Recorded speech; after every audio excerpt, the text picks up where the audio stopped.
반갑습니다. 미래로 떠나는 여행에 동참하시는 빈내리 가족들을 축복합니다. 오늘도 하나님께서 말씀을 펼쳐든 우리에게 크신 은혜를 더하실 줄 믿습니다. 오늘 말씀은 지중해 해변을 따라 자리하고 있는 바벨론에 대한 경고로부터 시작하고 있죠.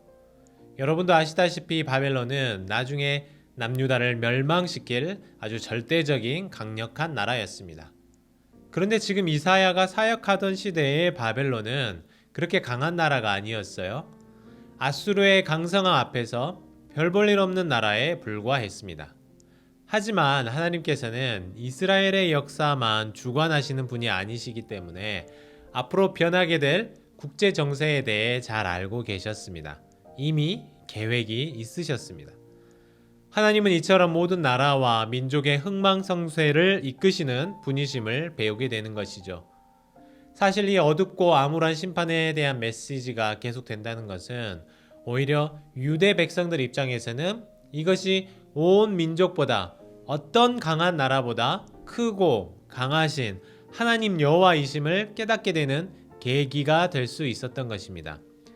그래서 이 모든 심판의 메시지를 보면서 유대 백성들은 오히려 하나님 아버지를 신뢰하며 살아야 했습니다. 그것이 궁극적으로 하나님께서 이사야를 통해 보이고자 하셨던 미래였습니다. 다시 말씀의 상황으로 돌아와 보시면 이사야는 묵시를 통해서 아직은 미약한 바벨론이 회오리 바람같이 몰려오게 될 것을 보았습니다.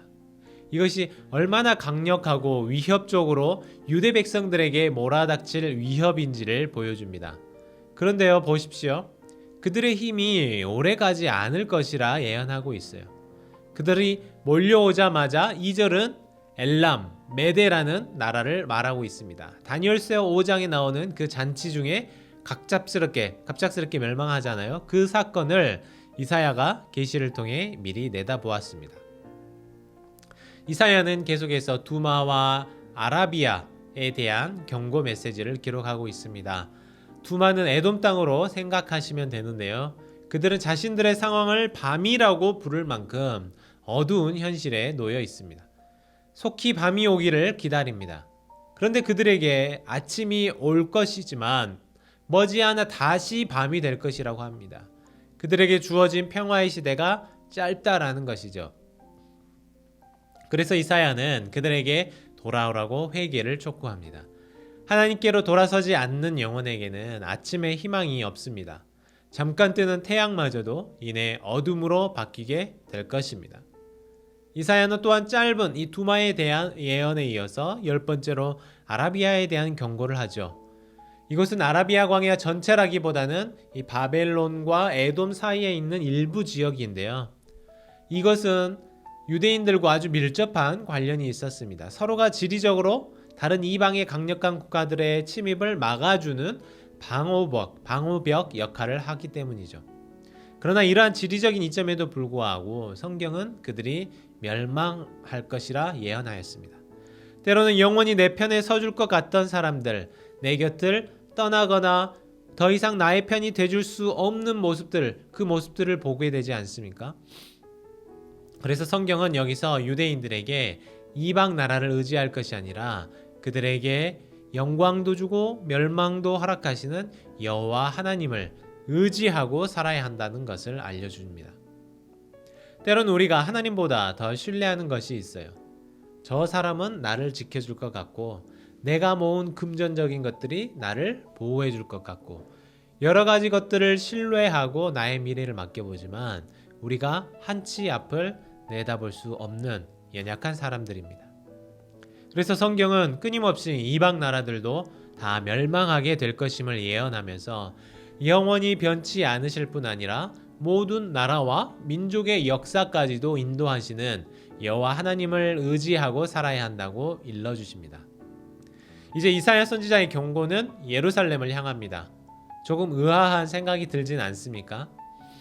예루살렘을 사랑하시고 유대 백성들을 사랑하셔서 온 이방을 심판하시고 또 멸하실 분이 또 예루살렘에도 경고하고 계십니다.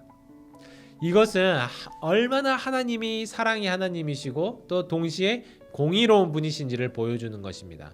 때로는 우리는 사랑이라는 이름으로 불법을 자행하고 잘못된 것을 눈감아 주기도 하죠.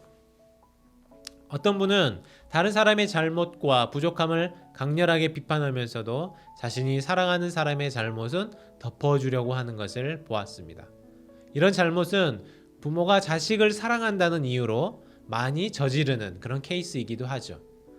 사랑하는 내 자식이기 때문에 더욱 철저하게 가르치고 지도하는 것이 아니라 사랑하는 자식을 감싸주고 잘못을 덮어주려다가 결국엔 어떻게 될까요? 자식을 망치는 경우들이 많은 것 같습니다. 그러나 하나님은 사랑하는 자식들의 잘못을 마냥 사랑이라는 이름으로 덮어놓고 옹호하지 않으십니다. 잘못했다면 대가를 치러야 하고 회개를 해야 합니다. 이것이 사랑의 하나님의 정의입니다. 그래서 하나님은 유대 백성들이 하나님을 온전히 의지하며 살도록 그들을 잘못된 길에서 돌아오기를 간절히 바라셨습니다. 또한 이어서 한 개인의 잘못을 지적하는 이사야의 계시가 기록되죠.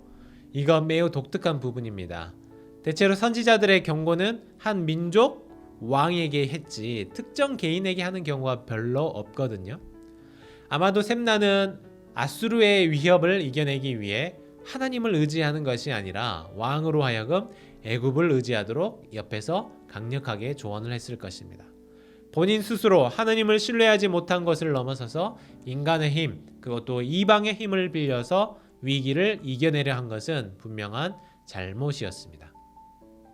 성경은 계속해서 두로와 시돈 지역에도 경고 메시지를 기록합니다. 두로 지역은 지중해 무역을 통해서 엄청난 부를 축적한 곳이었어요. 또한 지역 역시 육지에서는 쉽게 그들을 공격하기 어려웠기 때문에 오랜 기간 안정적으로 살아오던 지역이었습니다. 하나님의 심판에 대한 메시지는 더욱 충격적이었을 것입니다. 그러나 70년의 아수르의 압박이 끝나고 나자 하나님은 그들을 다시 회복시켜 주시기로 하셨습니다. 성경은 더 나아가서 온 땅을 심판하실 여호와를 소개합니다. 결국 우리는 눈앞에 보이는 열강들 앞에서 누구를 의지해야 할지를 알게 되죠. 모든 우주를 운행하시고 이 땅을 심판하시는 하나님의 손에 우리의 삶을 맡겨야 한다는 것입니다. 또한 우리는 이런 대규모의 심판 앞에서 준비하고 있어야 합니다. 이 심판은 나의 부, 명예, 사회적인 지위 이런 거 상관없이 치러질 것입니다. 크신 심판의 주 앞에서 우리는 온전히 회개하고 주님만을 바라보아야 할 것입니다. 그래서 오늘은 이렇게 함께 기도하면 좋겠는데요. 날마다 하나님의 심판의 날을 생각하면서 하나님 앞에서 또 세상 앞에서 바른 편에 서서 살아가게 하소서. 그 와중에도 우리에게 새 힘을 주시는 여호와 하나님을 의지하며 신뢰하는 삶이 되게 하여 주옵소서. 이렇게 기도하시기를 바랍니다.